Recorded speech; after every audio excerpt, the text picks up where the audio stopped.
অত্যন্ত ভারাক্রান্ত হৃদয়ে আপনাদের সামনে আমি দাঁড়িয়েছি। মাদ্রাসার সাথে সমাজের সাথে কিরকম সম্পর্ক ছিল আমাদের মুফতি সাহেবের মুখে শুনছেন।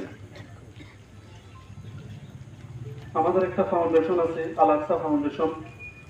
এই ফাউন্ডেশনের উনি প্রধান উপদেষ্টা।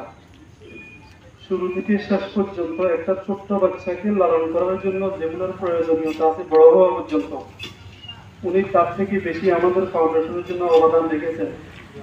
এই পর্যন্ত প্রায় 14টি অনুদান দিয়েছি, প্রত্যেকটাতে উনি সশরীরে আমাদের সাথে উপস্থিত ছিলেন।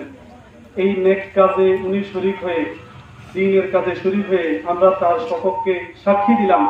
আল্লাহ তাআলা এই নেক কাজগুলোর উসিলায় তিনাকে জান্নাতবাসী করেন।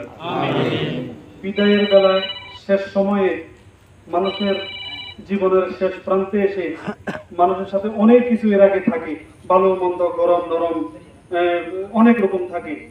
শেষ দিনের মতো সকল এলাকার বাসী এবং আশপাশে চতুর্পাশের সকল ভাইদেরকে আমি বলছি, আল্লাহর হস্তে মাজু কাকাকে আপনারা দিল থেকে ক্ষমা করে দেন। এবং উনি মসজিদের জন্য যে অবদান রেখেছেন অবিস্মরণীয়।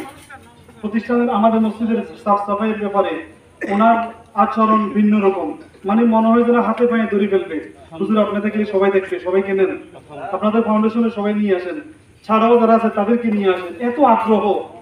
আমি দোয়া করব এবং আশা করব আমাদের সমাজের মধ্যে এরকম আরো অনেক লোক তৈরি হবে দ্বীনের কাজের জন্য সহায়ক। আল্লাযী খালাকাল মাউতা ওয়াল হায়াতা লিয়াবলুয়াকুম আইয়ুকুম আহসানু আমালা।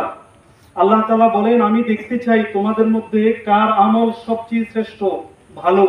বেশি কমের কথা বলা হয় নাই, আমল ভালো কার, আমি সেটা দেখতে চাই। এখন থেকে মনে হয় 9 দিন আগে, কেন ওই জন্য কথা বুঝলাম না, ওখানে ওনাদের চেয়ারম্যান সাহেবের বাড়ির পাশে ওখানে একটা জানাজা হয়েছে। ওনারা আমাকে ওখানে নিয়ে গেছেন কথা বলার জন্য, কিছু কথা বলছি। ফজরের নামাজ পড়ছি নোয়াখালী সোনাইমুড়ি। ফজরের নামাজের জামাতে মাত্র 7 জন পাইছি। দুঃখজনক ব্যাপার।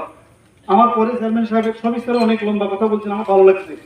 আজকে উনি একই কথা স্মরণ করিয়ে দিলেন।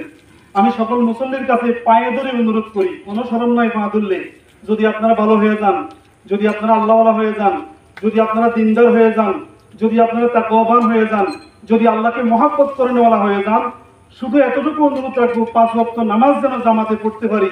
আল্লাহ পাক আমাদের সকলকে কবুল করুন, আমিন। আসসালামু আলাইকুম ওয়া রাহমাতুল্লাহ।